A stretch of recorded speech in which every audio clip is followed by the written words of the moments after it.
All right, guys, let's make this easy. Your lab, you're going to implement a stack and a queue. You're allowed to use the STL, vector and list. How should you implement the stack? Last one, first up. What? A list. Everyone hear that? Let's roll over to Google real quick. Oh wait, I'm not going to run Chrome because it usually betrays me.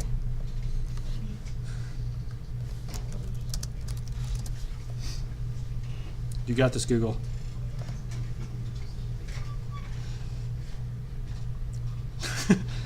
Oh, this website. Okay.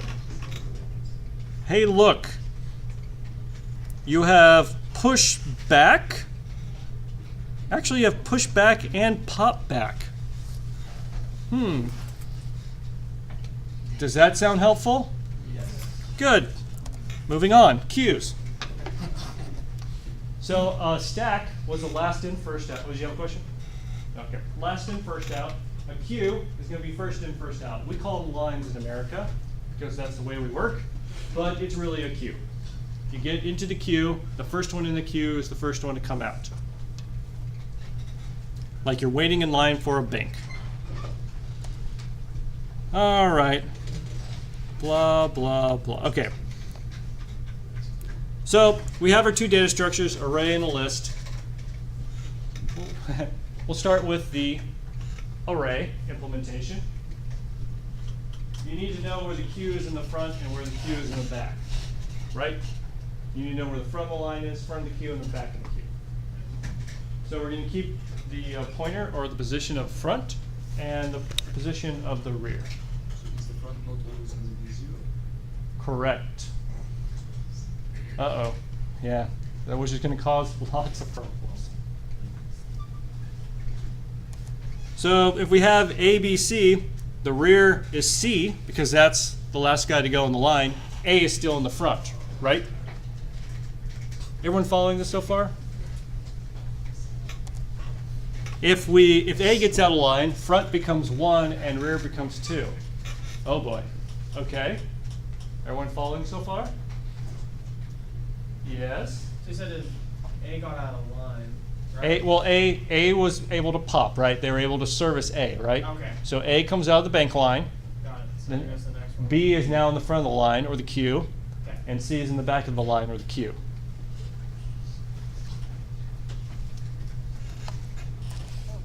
All right, will this design work? Let A represent adding and D deleting. Okay, well this is actually going to get fairly interesting. What happens if the front we're at 97 of this array and the rear is 99 and someone decides to enter the queue? Where do we put them?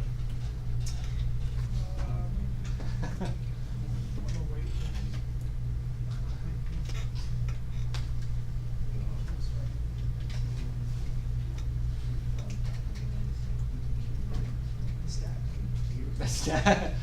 No, because stack is last in, first out. Where is he going? Or she? The ones can make it bigger. Okay, we could make it bigger and then just keep adding to it, get more and more, but aren't we wasting those slots in the front? Yeah. Yeah. So where should he go? How about slot 0? Can we put him in slot 0? Because we have the front is still 97 and now the rear is 0. Does that sound confusing? Yes, it is. If we have more than 100 elements, it would completely. Oh yeah, what happens if we have more than 100 elements? We got to make a new array. So we still have that problem. Oh boy. So when the queue overflows at the rear, point to the last position. What's this one? With queue front, there's room in the front of the array. Slide all queue elements forward to the first array position. Oh yeah, so one thing we could do is we could just take everyone in here and put them to the front of the array and then continue on. But now you're going to be doing a lot of shifting, which is needless. Too slow for large queues. 2, assume the array is circular so that you can go back to slot 0, like I said, and that'll work as well. So you think of it as a circular array, and that's this picture that they want you to do, a circular queue. This is really confusing and annoying, and I think absolutely dumb to do for a queue, so I'm not going to ask you to write this. Because we have a linked list. Why would we do this? Here's the other problem. How do you know when something's full? Well, if the front's 98 and the rear's 99, then it's full. So if the front is one less than the rear, or one more, except for the problem now, it could be the other. How do you know what's the difference between full and empty? There is no difference. Wait, but how is it full if my front is 98 and the rear is 99? All right, let's erase the glare again. Oh yeah, the rear is. Wait. Yeah, this is really confusing. Okay. It really is. Which is less at the beginning, like the front or the rear? Yeah, okay. Let's make it easy. 4 elements. 4 element cube. All right. Right?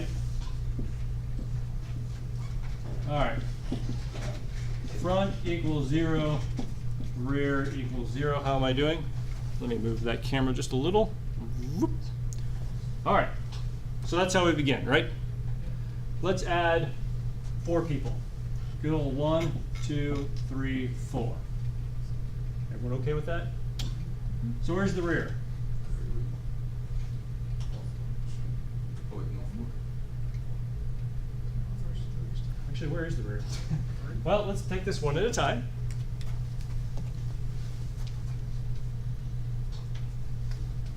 So at this point, the rear would be 1.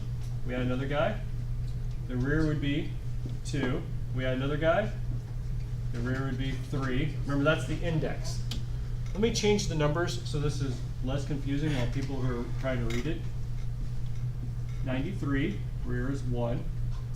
We'll add 128, the rear is now 2. We'll add 34, the rear is now 3. But if we add 72, the rear becomes 0, because he needs to point to this guy, right? So if he's 0, isn't that exactly what we had when the queue was empty? Oh. Yes. Okay, good. I'm sorry, I don't understand the last part. Why would it go back to 0? Oh, okay. So the last part, 3, we're going to push 72, right? So 72 should go right here at the end of the queue. So we put 72 here. Rear needs to point to the last position, but it's full, so it's a circular queue, and he's going to come back to the beginning to point to this being the end. Okay? So that means rear is now going to be 0.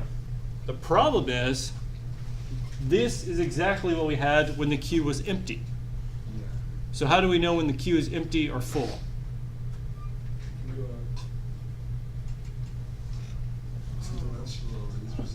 Make a size variable. If size is not 0, then if these two are equal and size is, if all these are 0, or I'm sorry, these two are equal and size is 0, it's empty.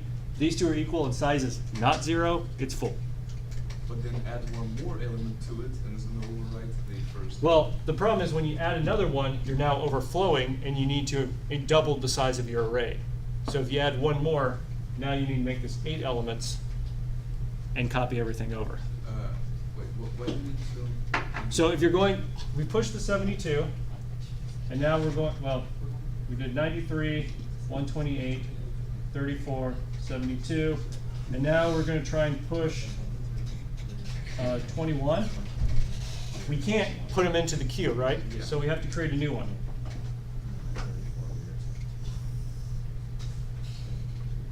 '93, 128, 34, 72, and we're actually going to put the 21 right here.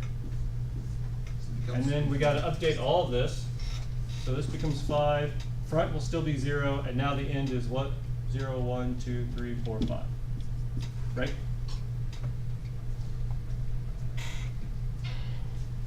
Well, probably not the best solution for queue.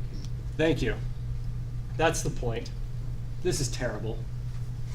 Don't ever do this.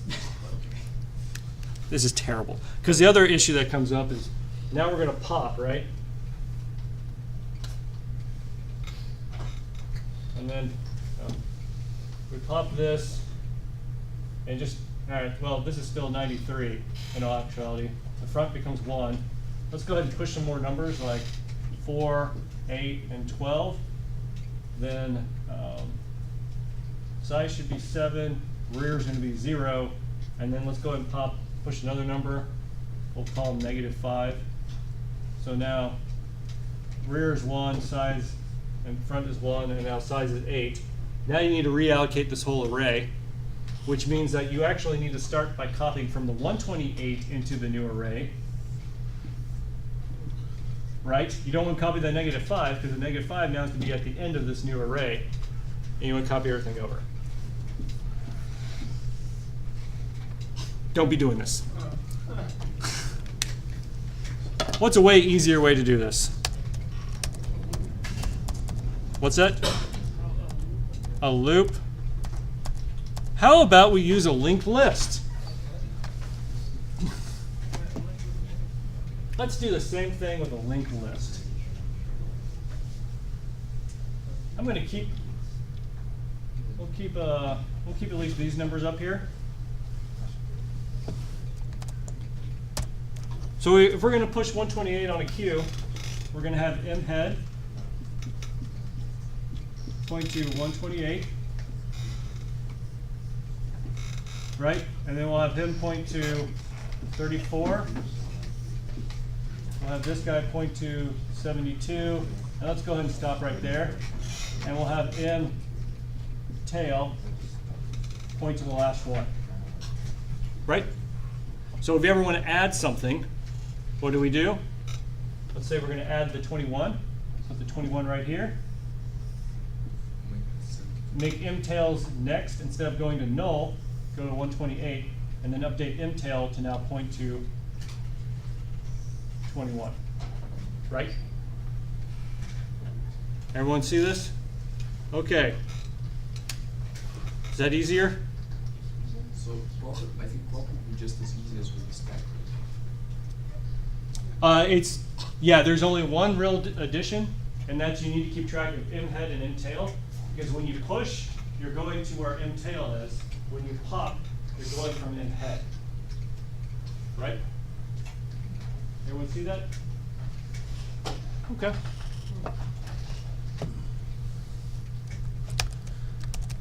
Turns out to be really easy. After that, they say a bunch of stuff, but we've already talked about it. Stack, you can use an array and it's not too bad. When you go to a queue, definitely use a linked list or you will be really, really sad. That's basically the summary. Any questions? Let me jump over here. Because I went through a queue really, really fast. What's it? You said for a stack, use arrays. You can use array or a linked list. It's up to you. There's actually, let's see. In very small systems, you'd probably want to use an array simply because you would be only reserved a certain amount of space, and an array would use that space more efficiently. Otherwise, just use a linked list and you have fewer errors. Yes? Is STL's list a linked list? The STL list is a doubly linked list, so it's even better. So I guess we can use it for both queues and stacks. Yes. Everyone got that? All right, let's go to your lab.